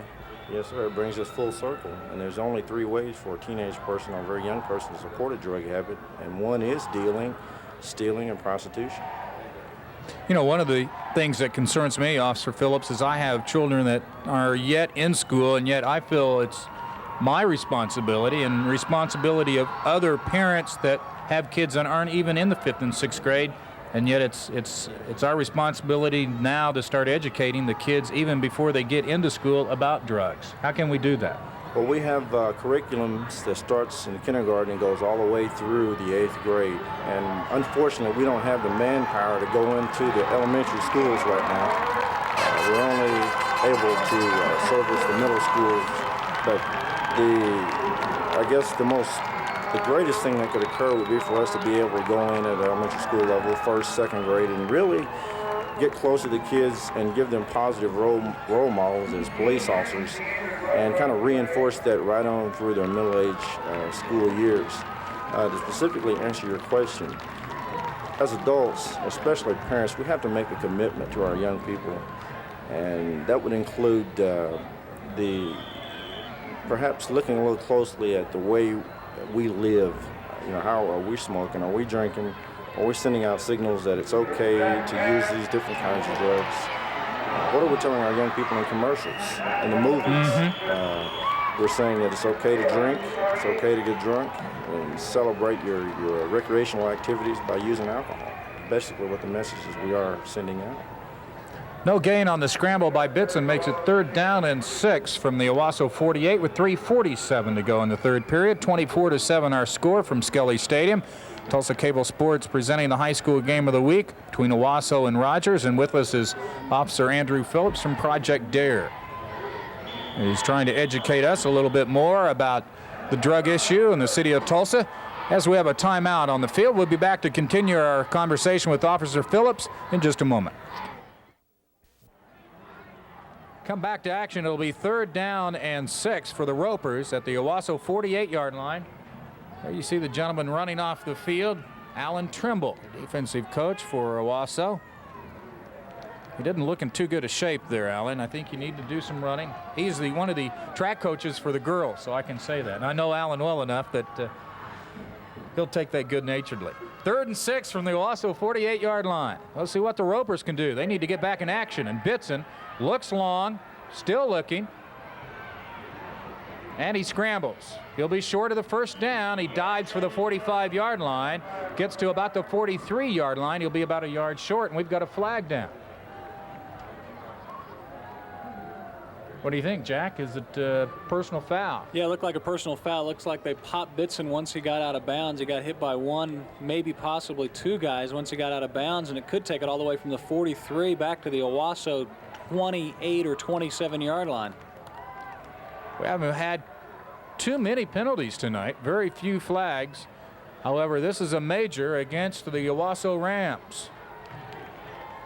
And this really helps the Ropers, who need a score here in the third period. 3:36 to go in the third, trailing 24-7. They scored the first time they touched the ball on an 80-yard punt return by Myear Yero, and led in the first period early 7-0. Since then, it's been all Owasso High School and the Aaron Goins show, who in this third period kicked a 50-yard field goal. And again, the Rams lead 24-7. So the first down after the penalty, down to the 27-yard line. Delay, 15 on the carry. That's Myear Yero. We'll see where they mark it. He got to the line of scrimmage and appeared to actually go beyond the line of scrimmage and then drop back at the 30-yard line. So we'll see where they mark it. At the 29, apparently. Officer Andrew Phillips is with us from Project Dare. And Officer Phillips, I know Jack's got another question for you, and then I'll have a couple. Here are the officials. I was trying to see what the officials were talking about. First of all, I guess nothing. They're going to mark the ball at the 29 for a second down and 12 play. I guess I wanted to ask you, do we notice that the problem is getting better with drug usage? I know it's very quick for Dare. Dare has not been here necessarily all that long, but does it look like you've just taken a look at it? No statistics or anything, but does it look like it's getting better? You're right. With the program being just barely 3 years old, we really don't have any hard statistics to prove that we're making a difference. But I can say for a fact that in the schools, we are approached by young people that we have taught, and they have a very positive attitude toward police officers, toward community, and a lot of them come back from summer vacation and they tell us things like, you know, I was able to say no, or I was able to say no to that first offer, and I'm glad I had Project Dare, and thank you very much. Third down, 14. Bitson again under duress. He escapes, though, and fires. First down. And number 11, Bryant Fisher with the catch at the 15-yard line. And the Ropers are in business, and great scrambling ability by the quarterback, D'Angelo Bitson. Big pickup of 17 yards down to the 15-yard line. And most importantly for Rogers, it picks up the first down for him. I was also wondering, as you were talking there, you're working so hard as a police officer, does it ever get depressing when you go in, and do you ever feel like, hey, I don't know if we're making any headway, or somebody says something that you think, boy, maybe there isn't as much hope as I had hoped? You're right. As a matter of fact, I did feel that way. I had those feelings as a patrol officer when I came out of the field 2.5 years ago. Right now, I'm a full-time DARE officer. I teach during the day, and during the summer, we're on fundraising events, and we attend seminars to update ourselves on the new available drugs and the different techniques that are being used. But I think most of the officers share my feelings when they say they feel like we're fighting a battle that we're not making any headway. And I can say, as a matter of fact, for my first year in Project Dare, I have much more satisfaction. I feel like I've made a difference, and I feel like I've helped some young people to go in the right direction in their lives. And we have a philosophy in Dare, and that is that if we can go into the classroom and save one young person, then it was worth the whole year. Bitson scrambles down to the 10-yard line for 5 yards after looking for somebody in the end zone. So it'll be 3rd down and 5 from the Ram 10-yard line with 54 seconds to go, and the clock's ticking away, and the Ropers need a score here, trailing 24-7 in the third period. What are some of the signs? We'll get this play out of the way, and afterwards, I'd like for you to discuss some of the signs that parents should look for from their children if they think they have a drug or alcohol or some kind of problem. Here's the pass, looking for Fisher, just out of his reach. Nice defensive coverage by 21 cornerback Jason Insbrenner. First of all, we should be willing to admit to ourselves that anybody is susceptible to drug experimentation. The monetary aspects of it don't even figure into it. everybody, whatever economic situation they may be into, can find themselves addicted to a drug if they should choose to try. What parents rather would want to be aware of as far as symptoms would be any change or erratic change in their child's behavior. All young people are going to be going through the changes that all teenagers and adolescents go through at that age, but as parents we should be watching very closely any change in their grade point average. If they've been making pretty good grades and all of a sudden now they're making D's and F's, that would be a cause for concern. A whole bunch of new friends all of a sudden. You know, all the old friends they had are gone and they have a bunch of new ones would be another sign that they're probably hanging out with a different crowd, and this may be a crowd of people that are choosing to experiment with drugs. There's other signs, but all of these together may signal or signify that a young person is experimenting with some type of a chemical. You saw the pass play earlier, 9 yards to Bryant Fisher for a first down on 4th and 5 from the 10 down to the 1-yard line. They got down here by Jimmy Moore, who just picked up a yard, and that ends the third period.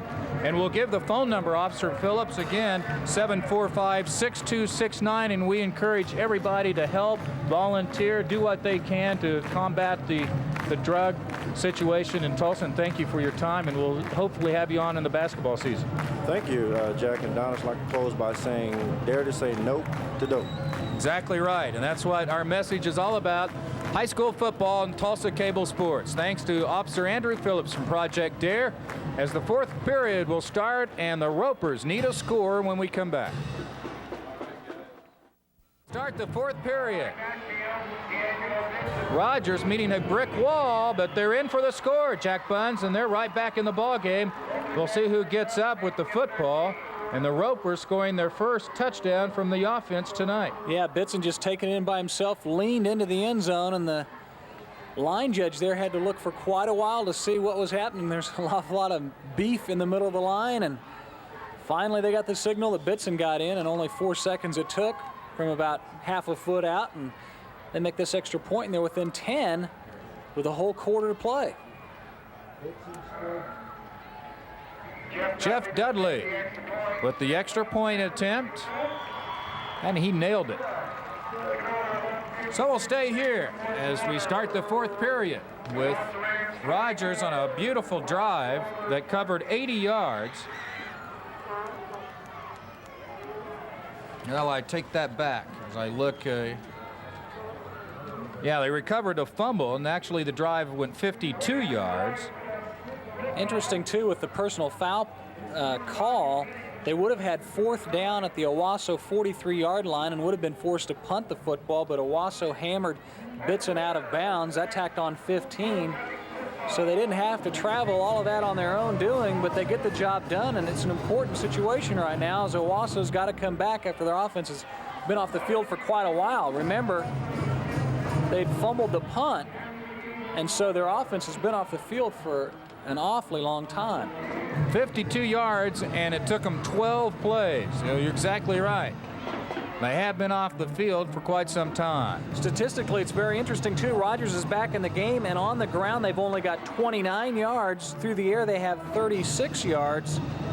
Not a lot. On the other hand, Owasso's got 107 on the ground, 108 through the air. But it doesn't matter because the scoreboard tells the story that Rogers is back in the football game. And Aaron Goins held to a -3 yards rushing in that third period. He now has 16 carries, 83 yards on the game. At the 20-yard line, this is Mark Patterson, who set up the first touchdown with a 48-yard pass reception. He returns it only a couple. And so Owasso will have first and 10 at about the 22-yard line. Patterson there looking for Goins. He was thinking about pulling a play that SMU pulled late. I don't remember who it was against, but about 5 years ago, they had a play where they ran to one sideline. It was only time for the kickoff. They threw it then completely across the field. In fact, I think it was when I'm trying to remember who was the player, but anyway, he ran it about 80 yards back for a touchdown. I think they were trying to throw it over to Goins, but realizing they were up by 10, they didn't want to quite take that big of a gamble and throw it away, which was a good idea. Their first turnover of the game has resulted in a Rogers comeback, but look out. There's Aaron Goins. Uh-oh. That could be 15, but yeah. The official wasn't watching it, though. He was looking at his own feet to see where Goins went out of bounds, so he wasn't, he just didn't quite see that one. Goins didn't care anyway. He got right back up, and such a big pickup on the play. Down to the 36-yard line for a pickup of 42 yards for Aaron Goins to the Rogers 36-yard line with his first down and 10. Bryant Fisher threw Goins down out of bounds, but no call, and after the 42-yard run by Goins, he now has 125 yards on the night. First down from the Roper, 36. 11:06 to go in the game. I believe it was Goins again. Just a matter before he broke one. He's done it in every game, Jack. Yeah, and Rogers was lucky he didn't go all the way on that one. Pickup of 3 makes it second down 7 from the Roper 33. Once again, we thank Officer Phillips from Project Dare, and again the phone number, as we've shown, 745-6269. And we encourage anybody to help with Project Dare, help in the high schools. They need your help as well in the drug educational process. Man in motion for Owasso. Option. Great pitch by the quarterback Rice. Not much doing there by 33 Stovall. 2 yards, he'll make it third down and 5. Penalty flag is down on the play. They're going to talk things over. It looks like it'll probably be offensive holding again against Owasso, which has been that's going to be unsportsmanlike conduct against Owasso, which could have come well after the play. There was one of the Owasso Rams who got slung around, and he probably then said something which may have got the unsportsmanlike conduct. I didn't see anybody push anybody or hit anyone, so I think it was for verbal contact.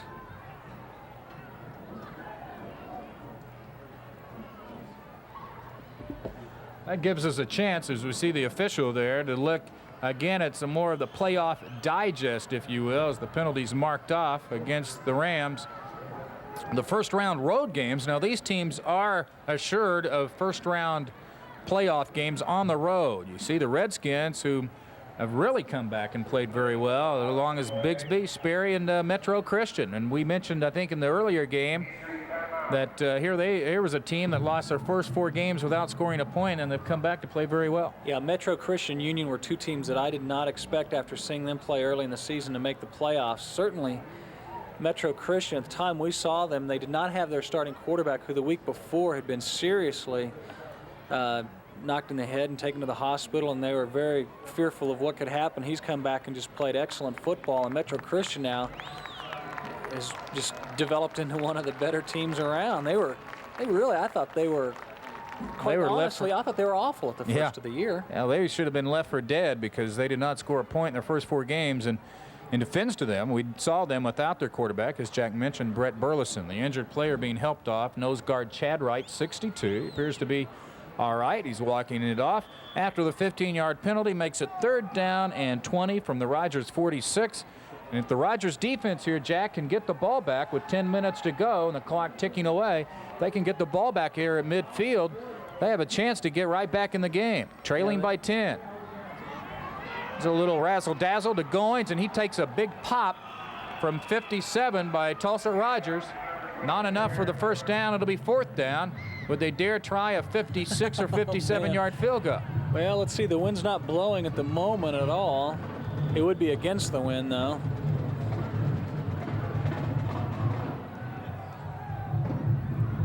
Goins of Store Silk. I don't believe. Oh, good. I thought somebody actually had a tee in their hand for a second. I was starting to get worried. From the Roper 41, Goins has only punted once tonight, that in the first period of 35 yards. He's averaged close to 45 yards on the season.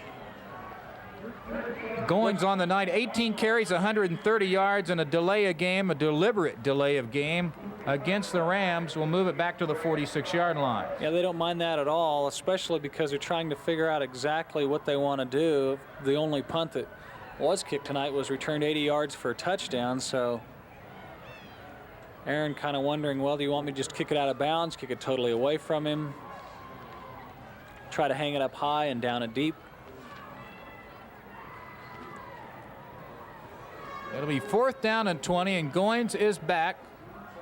And the gentleman that scored the first touchdown of the night, Mair Yiro, has returned 2 touchdowns on the season on returns of punts for touchdowns. Oh, what a bounce. Will not get this one as it bounces outside the 15-yard line. So when we come back, the Ropers will be 85 yards away.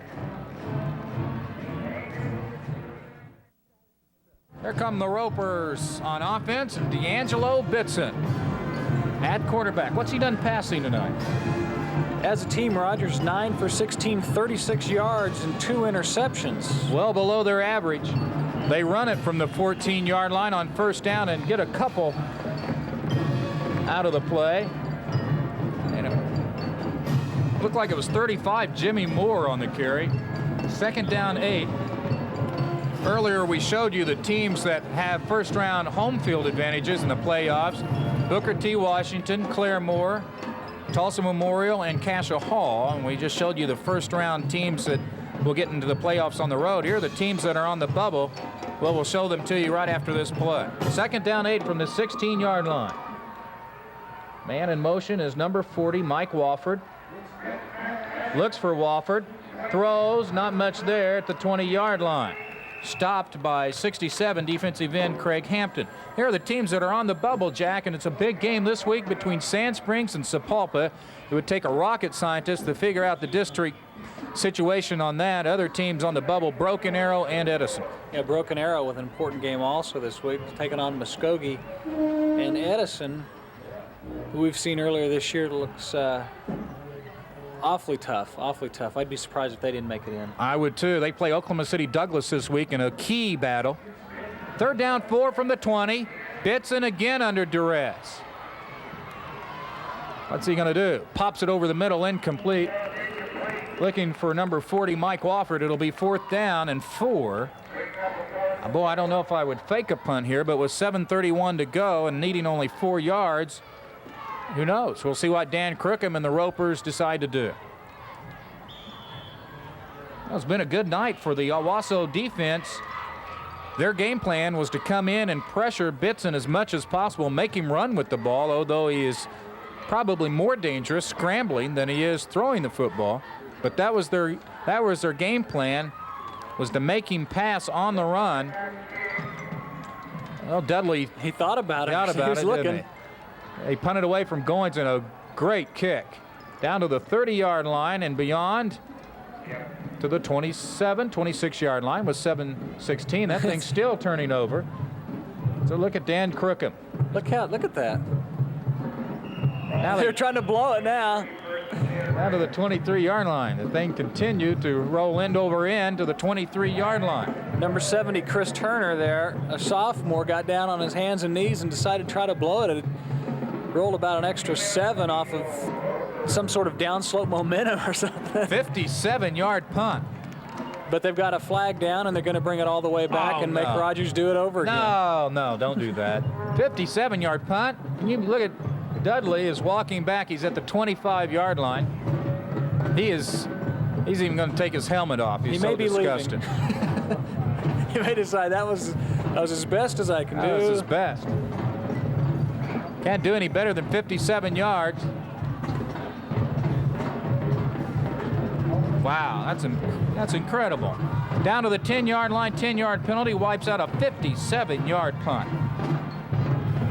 Think he can do it again? He probably has it in him to do it again, but the thing is, I think Goins will pick it up the next time and not let it roll for an extra 17 yards. Goins will stand back at the 50-yard line. There's Dudley, senior.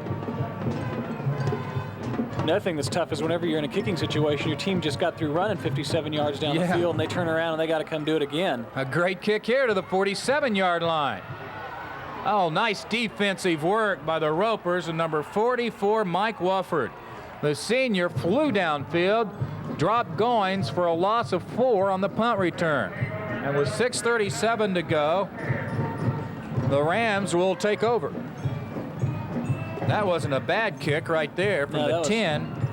Back out to the 42-yard line, and the wind has died down. That's a 48-yard punt. You know, another thing that impresses me about Goins is being such a great athlete, you'd think he'd become accustomed to just getting a gain every time. That time he probably did an unwise choice by running, trying to go to the outside, got caught and lost 8 yards, and he just got up and helped the defender up and said, nice job, good tackle. He didn't get up and, act like it was some kind of a farce that the guy was able to make the tackle and just some kind of a lucky thing. After the 57-yard punt, they get a net after the penalty of 52 yards. So not bad by the kicker, 5'9", 160-pound senior Jeff Dudley, number 82. Now, and we've got another flag down on the play. It's going to be another unsportsmanlike penalty against the Owasso Rams. And as much as anything, Owasso, with well after the fact personal foul penalties, is keeping Rogers in the game by, especially from a field position standpoint. Now, Owasso, they're standing back at their own 27-yard line, and with a first and forever. Thanks to that play, they got 1st and 20.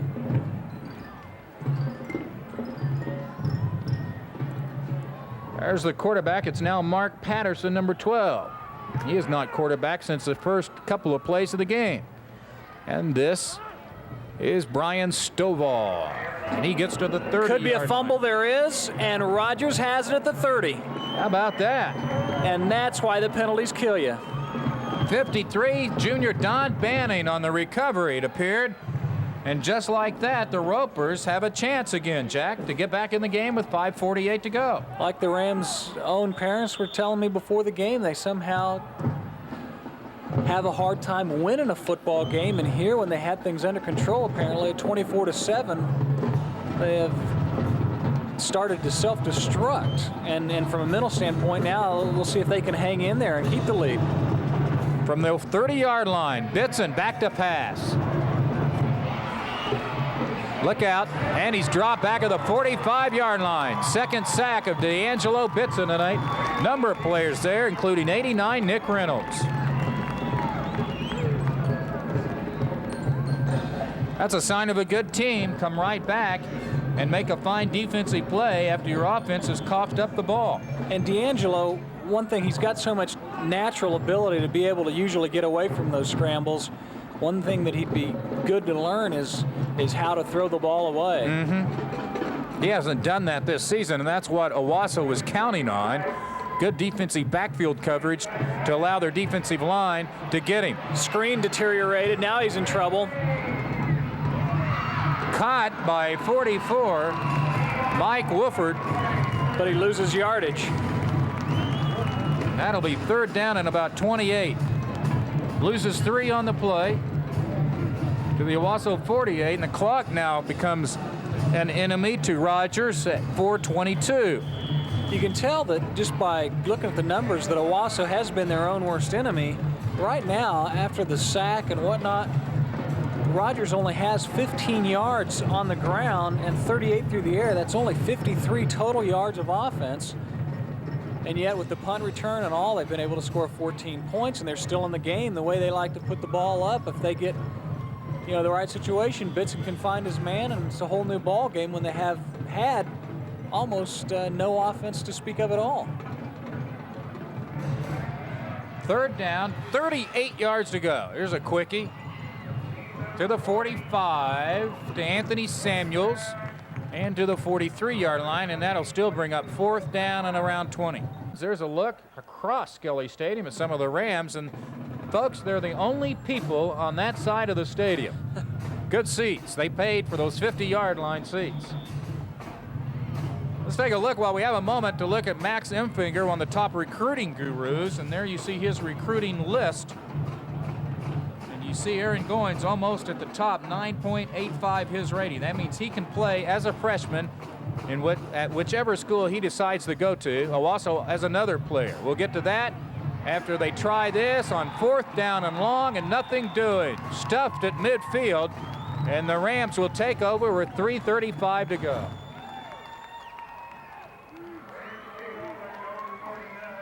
Yeah, Aaron Goins, taking a look at that list again. Aaron Goins, they list him at 4.5 speed. He looks like he has the ability to be much faster than that. Sometimes in high school, it's very hard to get an accurate reading. He's been to a lot of camps. As I said, since he's been a sophomore, he's been recruited and seems to be handling it very well. They've been recruited for 3 years by the likes of Notre Dame, Stanford, OU, OSU. You know, he's been recruited by those guys for 3 years. First down from the 49-yard line. New running back. Look at that move to the 41-yard line. And is 43 on the carry. Alex Burkhalter. Take a look at that list again, and you see Matt Driscoll, a 9.03 from Owasso. Fine player at 6'2", and 250. 4.95 speed, that's pretty good.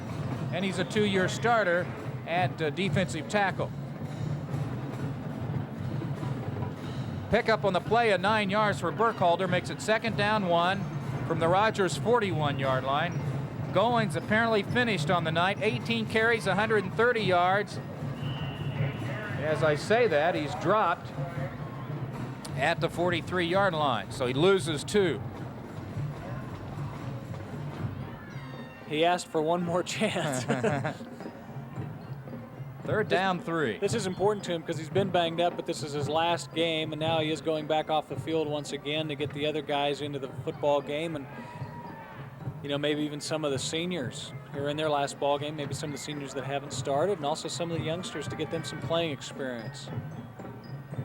Goins, we mentioned, wants to play baseball in college as well as college football. There's 33, Brian Stovall. He's had a good night as well. From the 43 to the 40 for 3 yards. It'll be very close to the first down, and they say he has it indeed. It's going to be interesting to see where Aaron Goins goes. Obviously, he does want to go to, as you said, play baseball and football, which would lead you to believe maybe a Stanford would be in order because Stanford does want him. I still personally think he'll end up at Notre Dame, though, because they have been really the ones to be recruiting him for the longest period of time. Mark Patterson, 40, 35, 30, out of bounds at the 25-yard line, and Mike Woodford with a nice tackle to come from behind and nail Mark Patterson. A nice play by this 5'9" senior. Great run by Patterson, and with Goins, wouldn't it be nice to have to decide between the kinds of schools? And that tells you a little bit something about Aaron Goins, too, how well he is in the classroom. When Notre Dame's and Stanford's want you, that means that, you know, you're no dummy in the classroom. You can definitely get the job done, or they'd give up on you. They wouldn't even try. First down. Here's a spot pass over the middle, caught and blasted at the 15. Did he hold on to it? They say he fumbled the ball. Oh, now they say pass? incomplete. That can't be. Joel Paris took a hard knock there at the 15-yard line. They're going to call it incomplete. Here comes the referee over to the 25-yard line. Yeah, they just to mark the ball. They're going to mark it. I think that was an incorrect call. I'm not sure they could decide if it was a fumble or not, so just got out of it by calling an incomplete pass. But he had it for a good 2-3 seconds. But we don't have the instant replay rule in high school, which is probably a good thing. Minute 22 to go. We mentioned Goins wanting to look at Stanford. Notre Dame has pursued him. OU says he could start next year as a defensive back as a freshman. Oklahoma State is interested in him as well. Here's 43 again, Alex Burkhalter, and he shows some ability as he rambles to the 16-yard line for 8 yards. And he has 2 carries, 24 yards here in the fourth quarter. You would think that OSU could have a good chance of getting Goins because of the fact they've let people play 2 sports before. Melvin Gillen playing football and basketball. They've let Mike Gundy and Hartley Dykes both play football and baseball, although they only played it for a short period of time. But they were willing to do that in order to get some of the finer athletes around. And so I would think that they would have a chance, but still something just tells me that he's going to the Irish might be the answer. Well, nobody knows but him, and I'm sure he doesn't even know yet. He will play basketball, incidentally, when the season starts, and then we'll concentrate on baseball. And the Rams, incidentally, of Owasso High School will defend the Class 5A baseball state title. Stovall on the option to the 15-yard line. So Owasso winning the 5A baseball title last year, beating Choctaw 2-1. And here is the Rogers High School that won the 5A state basketball championship behind Lee Mayberry, who's now at the University of Arkansas, and you saw Lee before the game. Yeah, just before the game, I was talking to him a little bit. He severely twisted his right ankle the other day in a scrimmage, but he says he'll be back in practice on Monday. Says he's looking forward to running the wind sprints. He said that kind of half smiling. Boy, he's a nice young guy. He was wearing McDonald's jacket that he got from playing the McDonald's Classic out in Albuquerque, New Mexico. Got to play in a number of events and playing in the nation's capital in one of them out in Albuquerque, and really did a nice job. And there was some great basketball last year in high school. Hopefully we'll see the same kind of performances. The clock has run out. However, Owasso called a timeout to try a field goal. It's 4th and 1 from the Rogers 15, all right? They called timeout with apparently 1 second left, and they want Goins to attempt a 35-yard field goal on his last play at Owasso High School. Here's a kid that started as a freshman. Was able to play a lot as a freshman. As Jack mentioned, had a brother, Brent Goins, that was a fine player, and the Rams getting to the playoffs the years previously.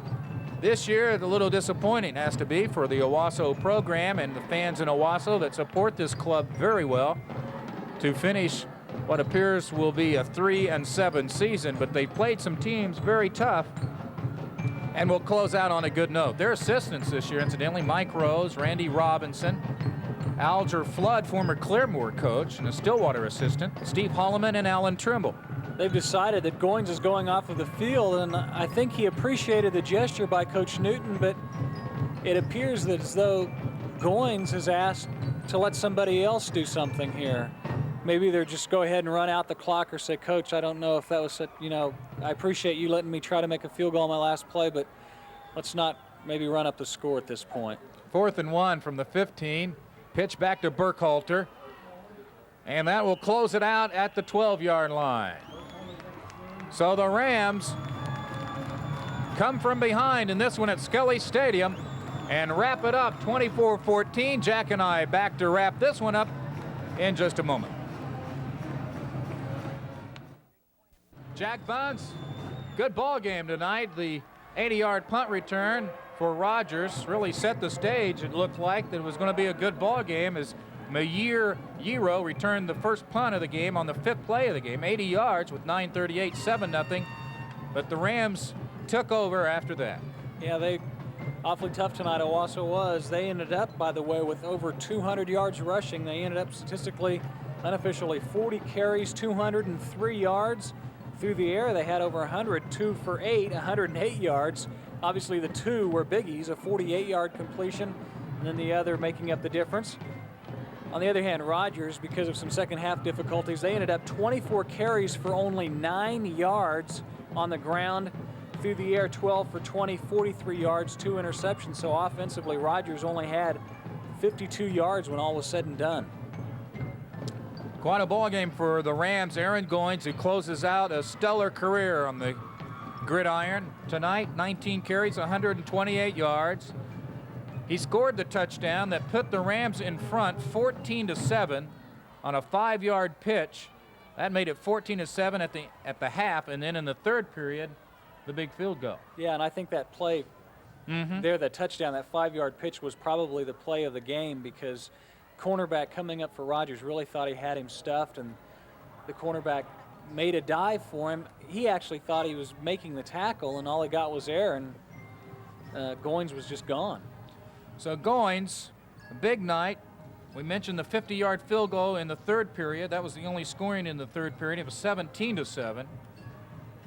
And from then on, Goins then threw a pass, a 41-yard pass to Peter Quintinelli. So he scored a touchdown on a 5-yard run, kicked a 50-yard field goal, and threw a 41-yard touchdown pass. Isn't it nice when we build up a guy and he comes through, and you really knew Aaron Goins, he's such a good player. You knew there was no problem with jinxing him or anything, or having him have an off night, because he's just a great player. For the Ropers, they close out the season on a losing note, but won 2 of their last 3 and close out the season 4-6 under Dan Crookham. And the Rams finish on the season at 3-7 under Robert Newton. Jack Buns, it's been fun. We'll start the first round of the playoffs next week. It has been great, and I'm looking forward to the playoffs after getting the close-up looks at all of the area teams.